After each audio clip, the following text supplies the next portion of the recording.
Those classic video games you played as a kid, the ones you swear are masterpieces, have you ever gone back and played them? Are they really as good as you remember, or are you gazing through the rose-tinted glasses of nostalgia? Let's talk about it. Welcome to the pilot episode of The Gaming Companion, the podcast where I rant about all sorts of gaming topics and talk about the latest game releases and theories. I'm Becky, and I recently went back and replayed a game that was a pretty integral part of my childhood, Pokemon Platinum. I have countless memories of spending rainy days curled up in an armchair shiny hunting. I can still clearly remember running around looking for a Swablu of all things. So I was looking forward to revisiting these memories and maybe creating new ones. While Platinum is a timeless classic and I still did enjoy giving another playthrough, it wasn't quite what I remembered it to be. That running through the grass shiny hunting has lost most of its charm, to be honest. And I'm more fond of Duskon now, and that one is so much easier to find.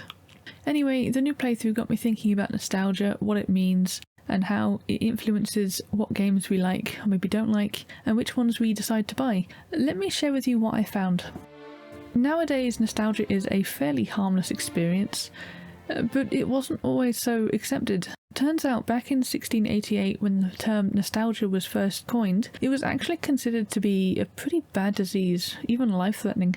No one was safe from it either. It affected children, men, women, and the elderly equally. The most common sufferers were, of course, soldiers or people who travelled, and common treatments included leeches, calming herbs such as chamomile, rosemary, and valerian, and even fear tactics. There's an alleged case from 1733 of Russian war commanders burying people alive if they came down with the symptoms of homesickness. Of course, perspectives gradually shifted and treatment slowly changed from fear-based to shame-based, people suffering being told they were weak or not manly enough for society. All delightful stuff, really. The best treatment was, of course, to let the people go after what they were nostalgic for. This didn't really work if what they were wishing for was gone, however. Which is the same for video game nostalgia. None of us can really obtain that same first playthrough feeling because we've already played it. We already have preconceived notions of what we like about it. The issue of nostalgia is what we like about a classic game we're nostalgic about tends to be everything. When I think of my childhood games, I don't remember what I disliked about them. For example, Platinum's weird Pokemon follow feature, in which only a few Pokemon can follow you, and only in Amity Square. I remember loving this feature so much at the time. However, going back, it does become annoying, and not just because the new games do it so much better. The selection method they chose for which Pokemon can follow you is fairly nonsensical. Why those Pokemon? They weren't the most popular. One of the ones you can take with you is Drifloon, and you can't honestly expect me to believe a balloon is at the top of most people's lists. And I thought the same about this feature as a kid, I just didn't remember the issue I had before I went back and revisited the game. It's easy to think positively about the older games because we've played the newer games with all the quality of life bells and whistles they come with, and we falsely remember the older games to have at least a few of these features too. The most common example of this is graphics, and there are several memes going around of remembering the feeling of being sucked into a game, and then going back to it when you're older and realising that actually the games look pretty terrible. And this could just be a case of growing up and not being able to imagine yourself in the game world as well, but I'd disagree with that. I know I'm not alone when I say there are several modern games that can captivate attention and draw you into the world. But back on the subject of nostalgia, I myself don't replay the games that I know are old and rarely graphically bad if I want to hold on to the positive memories about the game. I feel like this is more true of the early 3D games especially. I'm hesitant to replay Zelda Twilight Princess because I think the graphics will shock me and put me off, which doesn't make much sense because I've been playing Wind Waker lately with no problem. But that's not one of the ones I played as a kid, so I don't have any of these notions that, oh, I thought the graphics were so much better, so it's less shocking. Graphics isn't something I noticed being an issue with Pokemon Platinum. The pixel artwork hasn't really become outdated, and since the modern games don't use the same 2D art style, and there was such a big leap between the end of the DS Pokemon era and the start of the 3DS era, there's not much of a comparison between them. Perhaps this is why I replayed Platinum in the first place. I knew going into it the graphics wouldn't bother me, so I figured I was safe from being shocked out of my nostalgia. I was not safe. While outdated graphics are the most heard about, there are definitely other ways to run afoul of nostalgia. But is remembering a game wrong and thinking of it overly positively really that important? Why not let people like what they like? Hold whatever memories they want to. Does talking about nostalgia even matter? Well, it does, for several reasons. First, looking at whether we like a game for the right reasons or not is important when making buying decisions, especially with game prices going up and it just not being feasible spending $70 on every new game coming out when you want to eat as well. If we're buying a game based on our nostalgia of similar games, we increase the risk of not liking it, especially if the new game doesn't actually fit in with our nostalgia and it was just a marketing gimmick. Continually buying games that don't interest us is one of the ways burnout can creep up on us. And I'm not talking about the fun racing game Burnout either. It can make you feel like a fake gamer, like you've grown out of the hobby, which just isn't the case most of the time. Second, if you're a game dev or you're in charge of any kind of marketing decisions, it's important to pinpoint exactly what people like about the genre, as opposed to what they find nostalgic. Knowing what's nostalgic and what's an actual draw to a genre of games can help you with your marketing and avoid drawing in people that might not like a game and drop negative reviews. Going back to the Pokemon example, if you are making a similar monster collection game, but you don't have many of the features the old Pokemon games do, I would think carefully about targeting the Pokemon nostalgia when you're marketing your game, because you're going to get people expecting to be playing a Pokemon game and it's not going to be that, so they'll probably be pretty disappointed. So you're probably thinking of the games you used to play that you know you have nostalgic memories for. How do you know if they were actually good, or you just had trash tastes as a kid? I did myself. How do you look past your nostalgia to see the game for what it truly is? As I did, it's good to revisit these games to see how they hold up. Pokemon Platinum was not the only game I revisited, it was just the one I still had positive feelings for afterwards. One notable game that I did go revisit was one of my old GameCube games, Scooby-Doo Night of 100 Frights. And I remember loving the game so much as a kid. I revisited it and absolutely hated it. I got all the way to the last boss fight and had to rage quit the game because it was that infuriating. The controls were bad, the arena setup was awful, even Scooby's lovable voice grated on me at the end. And this is probably proof that kids do just have awful taste and can put up with a lot of nonsense.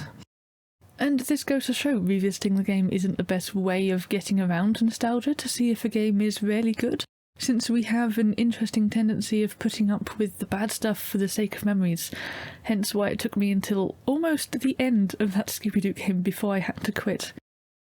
Another thing you can try to see how good a game truly is to see how much it influenced everything else. Let's take Minecraft as an example.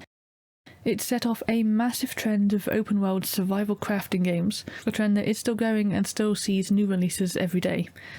But it's not just games that were inspired by Minecraft that you have to consider, but also games that benefited from its popularity. Like Terraria, for example. It was released around the same time, it's not the same game at all, but it still gets new players to this day by people comparing it to Minecraft.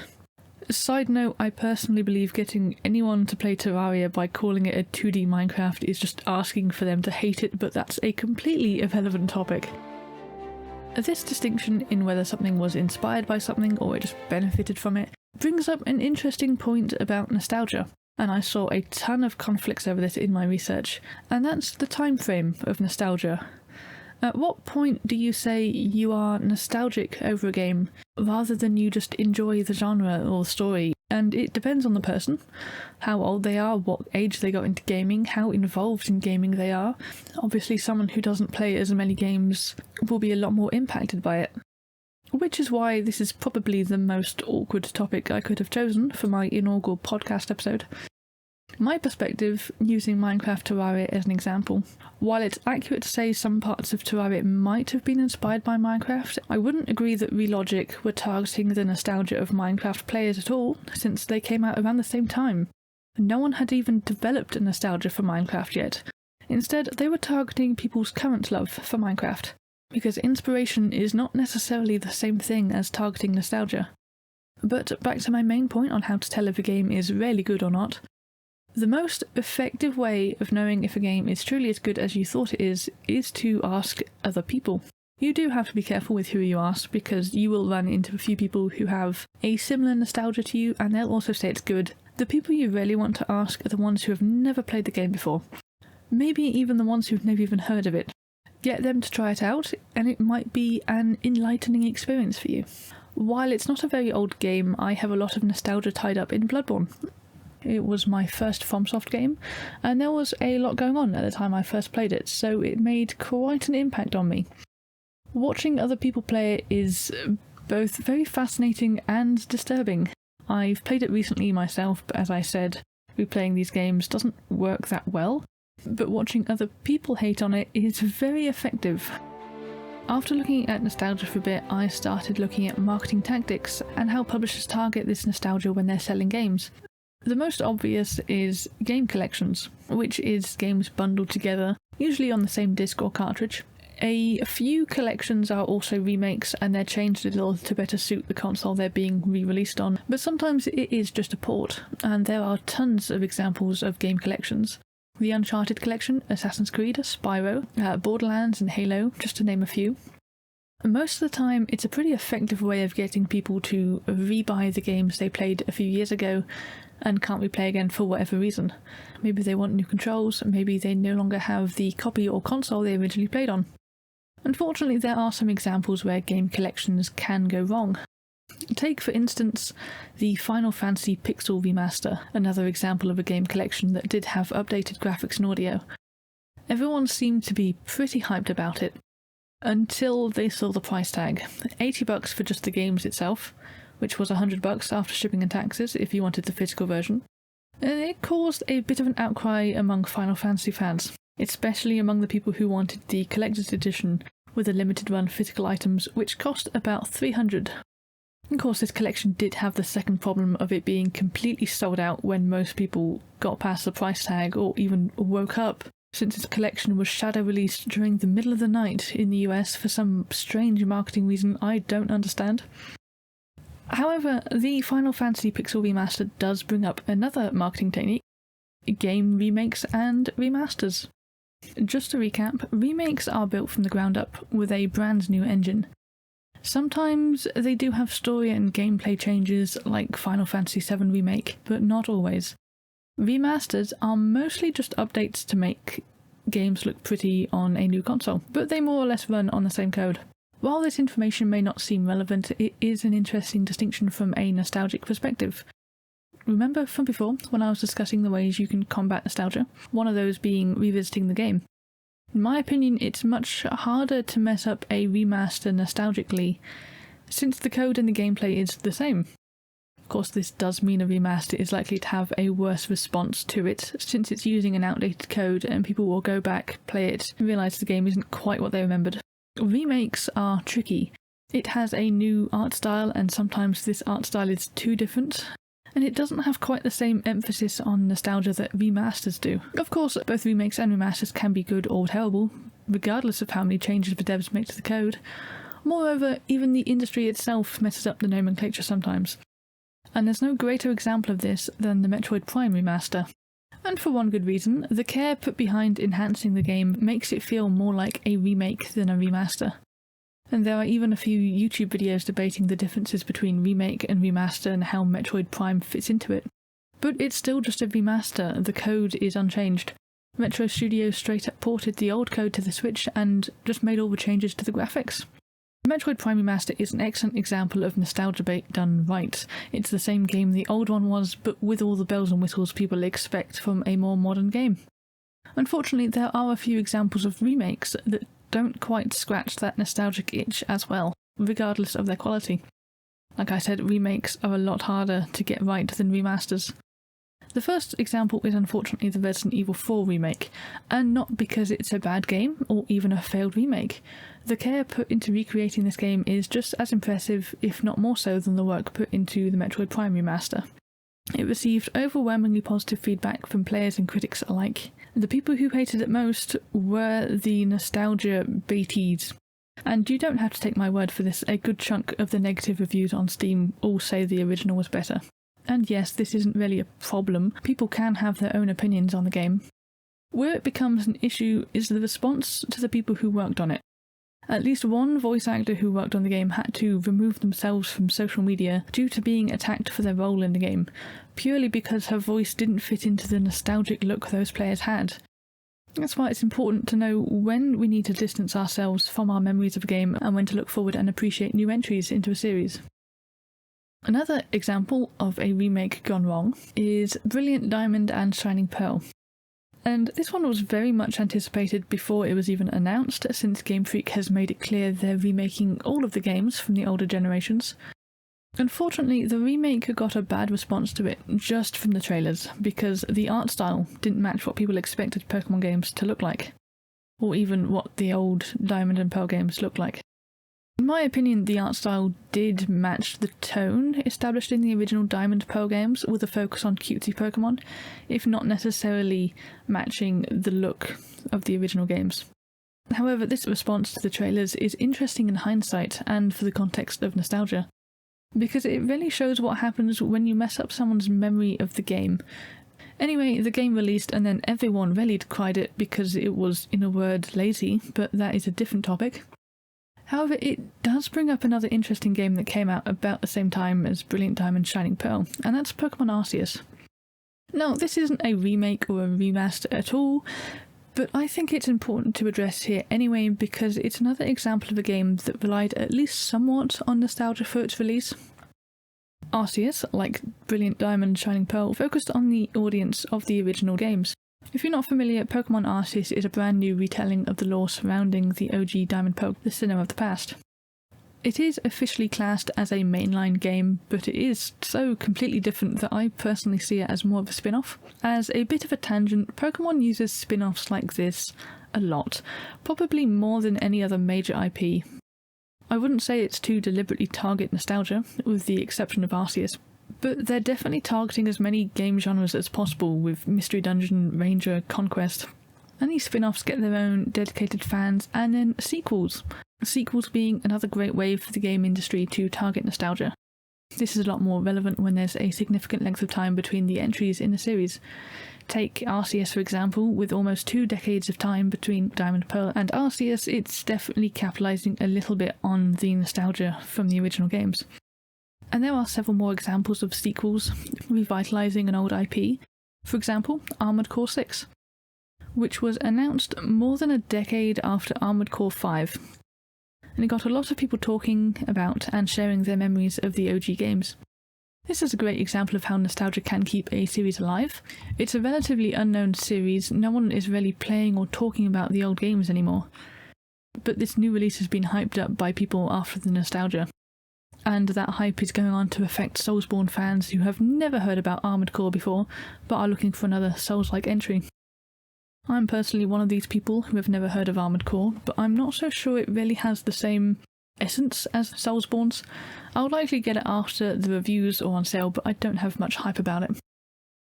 Another example of a sequel that brought new interest to a series is Professor Layton and the New World of Steam.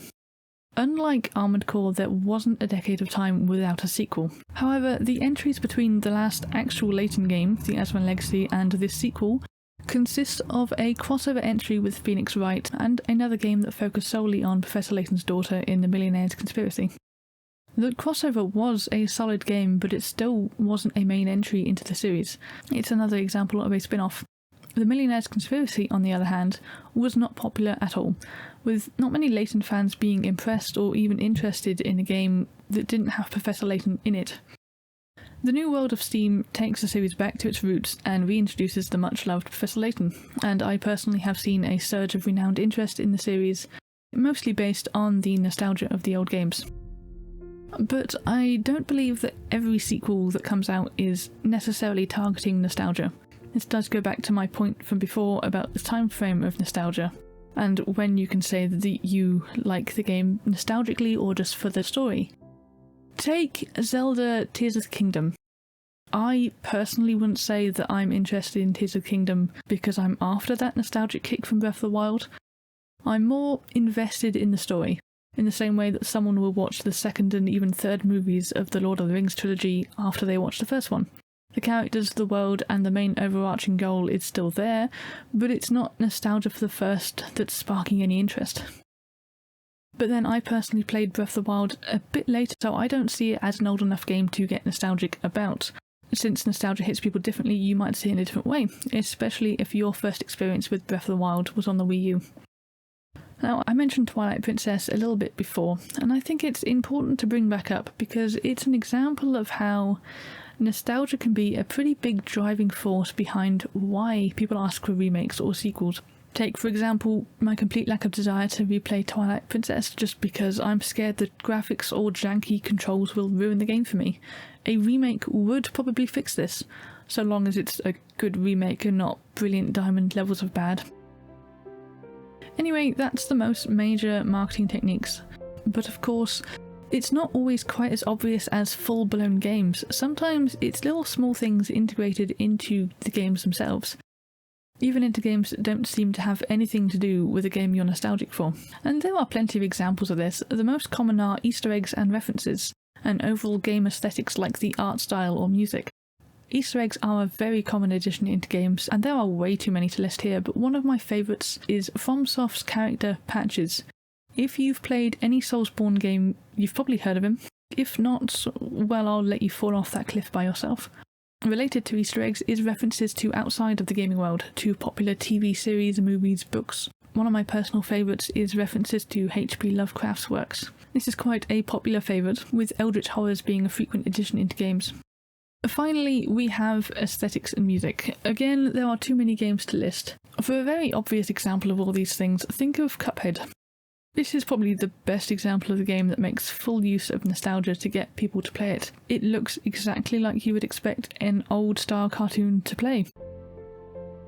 Now, all these examples are proof that nostalgia isn't necessarily a bad thing, but in my opinion, we can get so distracted taking another look at something from the past that we forget to focus on original works. Sometimes we even forget to ask if something is even worth being remade, or if it's better just to let something go. And it does have the potential to get out of hand. Though a lot of the remakes I've mentioned here have been positive, there is definitely a risk of stagnation if we keep going back to our childhood favourites. There's a delicate balance between too much and too little when it comes to nostalgia, and it's definitely possible to create a game that offers a glimpse back at the past while still innovating in its genre. But tell me your own thoughts on this. If you're listening to this on YouTube, drop a comment and tell me your own experience with nostalgia, what games you're looking forward to, and how you see the industry developing. If you're listening to this elsewhere, you can tag me on Twitter at RowanIsGaming, or you can send me an email at thegamingcompanionpod@gmail.com. In the next few episodes, I'm going to be discussing even more game theories. Until then, thanks for tuning in to The Gaming Companion.